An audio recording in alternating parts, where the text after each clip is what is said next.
Assalamualaikum warahmatullahi wabarakatuh.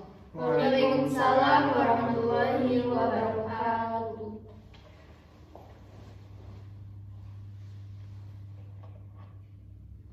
Baik, kami dari kelompok 3 ingin mempresentasikan yang berjudul Sejarah Hukum Islam pada Masa Khulafaur Rasyidin. Sebelum memaparkan materi, izin memperkenalkan diri. Nama saya Nuref Al-Jahra dengan NIM 2311201122 sebagai moderator. Saya Lutfi Mariska dengan NIM 23112113. Saya Wulan Afiena dengan NIM 2311201132. Saya Muhammad Faisal Hikam dengan NIM 2311201144. Baik, langsung saja kepada materi yang pertama, yaitu sejarah ilmu hukum pada masa Abu Bakar As-Siddiq yang akan dipaparkan oleh Revi Mariska. Pucuk kepemimpinan dipegang oleh Abu Bakar As-Siddiq sebagai khalifah pertama dalam Islam. Abu Bakar diangkat sebagai pengganti Muhammad sebagai kepala negara, bukan sebagai rasul. Masa pemerintahan Abu Bakar singkat, hanya sekitar 2 tahun, dan pada tahun 634 Masehi beliau meninggal dunia. Dalam periode singkat tersebut tidak banyak permasalahan hukum Islam yang muncul karena umat pada saat itu masih sangat mengikuti tradisi dan ajaran yang ditinggalkan oleh Nabi Muhammad. Jika ada masalah, mereka dapat merujuk atau bertanya kepada sahabat-sahabat senior yang lebih berpengalaman.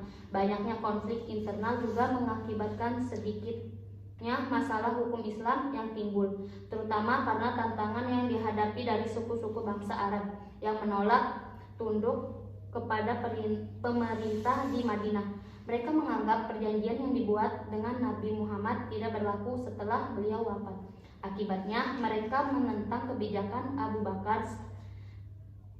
Sikap keras kepala mereka dapat mengancam agama dan pemerintahan, sehingga Abu Bakar mengatasi situasi ini dengan menggunakan kekuatan militer dalam apa yang dikenal sebagai Perang Ridho, perang melawan pemberontakan. Pada masa Khalifah Abu Bakar terdapat perkembangan yang signifikan dalam bidang ilmu hukum Islam. Sejarah ilmu hukum pada masa Umar bin Khattab.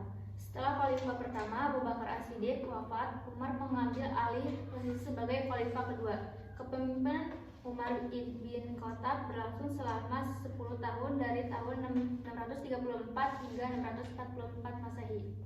Salah satu aspek penting dari kebijakan Umar dalam meneruskan kebijakan pendahuluannya adalah sebagai berikut. Yang pertama, Umar aktif dalam menyebarkan agama Islam, melanjutkan upaya Abu Bakar dalam memperluas wilayah Islam hingga ke Palestina, Suriah, Irak, dan Persia di utara, serta Mesir di barat daya. Yang kedua, pengenalan tahun Islam yang dikenal dengan tahun Hijriah berdasarkan bulan Komariah sebagai alternatif tahun Masehi Miladiyah yang berdasarkan matahari. Yang ketiga, sikap toleransi Umar terhadap penganut agama lain seperti ketika beliau merencanakan pembangunan masjid di Yerusalem, Palestina, dan meminta izin kepada pemimpin agama lain di sana, meskipun beliau merupakan pemimpin dunia pada saat itu. Pada masa Umar, para hakim mengacu pada Al-Quran. Jika tidak menemukan hukum dalam Al-Quran, mereka mencari dalam sunnah. Jika masih tidak menemukan jawaban, mereka akan bertanya kepada fuqaha mujtahidin. Apakah ada di antara mereka yang memahami hal tersebut dalam sunnah terkait masalah yang dihadapi? Jika ada, mereka akan mengikuti panduan dari orang yang memiliki pengetahuan tersebut setelah dilakukan upaya penguatan. Selama masa kekuasaannya, Umar memperluas berbagai kebijakan hukum yang mencakup berbagai bidang kehidupan termasuk warisan, ekonomi, pernikahan, dan pidana. Usaha Umar dalam menerapkan hukum Islam secara adil dan tegas telah menjadi dasar bagi perkembangan lebih lanjut dalam ilmu hukum Islam. Sejarah hukum Islam pada masa Umar bin Khattab yang merupakan khalifah kedua dalam sejarah Islam ditandai dengan pengembangan sistem hukum Islam yang lebih terstruktur. Umar bin Khattab memperkenalkan berbagai peraturan dan kebijakan untuk memastikan keadilan sosial dan kepatuhan terhadap ajaran Islam. Dia mendirikan lembaga-lembaga hukum seperti mahkamah, memperkenalkan konsep hukum pidana, dan mengembangkan sistem perpajakan yang adil. Salah satu kontribusi pentingnya adalah mengorganisasikan hukum Islam dalam bentuk kumpulan peraturan yang dikenal sebagai Kanun Umar, yang mencakup berbagai aspek kehidupan seperti pernikahan, warisan, perdagangan, dan keadilan sosial. Keberhasilan Umar dalam mengatur hukum Islam membentuk Dasar bagi pengembangan lebih lanjut sistem hukum dalam sejarah Islam. Selanjutnya sejarah ilmu hukum pada masa Utsman bin Affan yang akan dipaparkan oleh saya sendiri.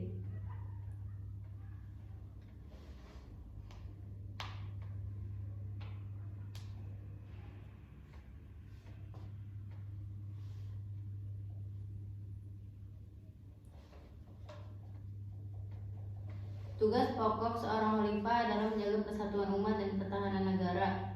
Khalifah memiliki wewenang khusus, termasuk menyatakan perang dan bertanggung jawab atas penegakan keadilan. Kepemimpinan Utsman bin Affan yang berjalan selama 12 tahun memiliki peran penting dalam kemajuan umat Islam. Hal tersebut bisa dilihat dari kejayaan pemerintahan Islam. Masa pemerintahan Utsman bin Affan memiliki peran dalam mengembangkan kekuasaan Islam. Daerah-daerah tersebut menjadi Islam. Terpilihnya Utsman bin Affan sebagai khalifah adalah dilihat dari peran Utsman bin Affan dalam pemerintahan Abu Bakar As-Siddiq dan Umar bin Khattab. Hasil dari pemerintahan Khalifah Utsman bin Affan pada bidang politik meluaskan wilayah kekuasaan Islam dengan melakukan ekspedisi dan juga menyebarkan agama Islam. Selanjutnya sejarah ilmu hukum pada masa Ali bin Abi Thalib yang akan dipaparkan oleh Faisal Hikam.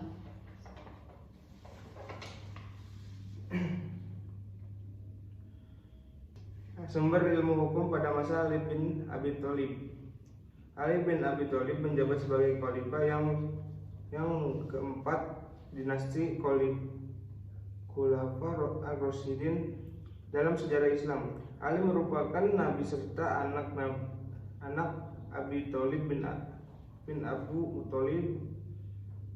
Penunjuk beliau sebagai khalifah menggantikan Utsman yang meninggal pada tahun 35 Hijriah dilakukan melalui proses yang berbeda dari pemilihan khalifah sebelumnya. Selama masa kekuasaannya yang berlangsung kurang dari 5 tahun, Ali menghadapi berbagai konflik. Stabilitas tidak pernah sepenuhnya tercapai dalam pemerintahannya yang penuh tentang. Ali dihadapi dengan tentangan dari pihak Talhah dan lainnya, Muawiyah serta Khawarij yang memicu pemecahnya konflik. Konflik yang berulang terjadi selama masa kekhalifahan Ali bin Abi Thalib menjadi momen penting dalam sejarah Islam karena peristiwa tersebut menunjukkan dinamakan baru yang menarik untuk diteliti, terutama karena konflik tersebut melibatkan khalifah yang terlibat langsung dalam pertempuran yang jarang terjadi selamanya. Dalam menghadapi berbagai tantangan, berbagai sahabat memberikan saran kepada Ali. Ali menolak dan tetap teguh dengan pendiriannya. Sebagai contoh, dalam kasus pemecatan gubernur seperti Mughirah ibnu Syibah, Ibnu Abbas dan Ziyad ibnu Hajalah menyarankan agar mereka tidak dipecat selama tetap setia kepada Ali. Namun Ali tetap menatap dengan keputusannya. Pada masa Khalifah Ali bin Abi Thalib terjadi kemajuan yang signifikan dalam domain ilmu hukum Islam. Ali bin Abi Thalib adalah khalifah keempat setelah meninggalnya Khalifah Utsman bin Affan. Beliau dikenal sebagai salah satu sahabat terdekat Nabi Muhammad SAW dalam menjabat sebagai khalifah selama periode yang penuh tantangan dan konflik. Salah satu kontribusi utama Khalifah Ali dalam bidang ilmu hukum adalah penekanan dalam penerapan keadilan dan ketegasan dan dalam menjalankan hukum Islam. Beliau memahami pentingnya penegakan hukum yang adil dan sesuai dengan ajaran Islam. Khalifah Ali juga terlibat dalam mengklarifikasi dan menegakkan hukum-hukum Islam yang berakar pada Al-Quran dan Sunnah Nabi. Baik, kesimpulan dari sejarah hukum Islam pada masa Khulafaur Rasyidin ialah sejarah yang menghukum pada masa Khalifah sahabat Nabi merupakan periode yang sangat penting dalam perkembangan sistem hukum Islam. Pada masa ini terjadi pencatatan dan perorganisasian hukum Islam berdasarkan ajaran-ajaran yang ditinggalkan oleh Nabi Muhammad SAW. Khalifah sahabat Nabi seperti Abu Bakar, Umar bin Khattab, dan Utsman bin Affan dan Ali bin Abi Thalib memainkan peran kunci dalam menyusun hukum-hukum tersebut. Mereka menggunakan Al-Quran dan Hadis sebagai sumber utama hukum Islam dan mengembangkan prinsip-prinsip hukum yang menjadi dasar bagi sistem hukum Islam yang kompleks. Selain itu, mereka juga memperkenalkan konsep-konsep seperti qiyas, analogi, ijma atau konsensus, dan istihsan atau penilaian keadilan untuk menyelesaikan masalah hukum yang belum diatur secara eksplisit dalam teks-teks suci. Baik, itulah penyampaian materi dari kelompok 3. Kurang lebihnya mohon maaf. Wabillahi taufiq wal hidayah. Wassalamualaikum warahmatullahi wabarakatuh.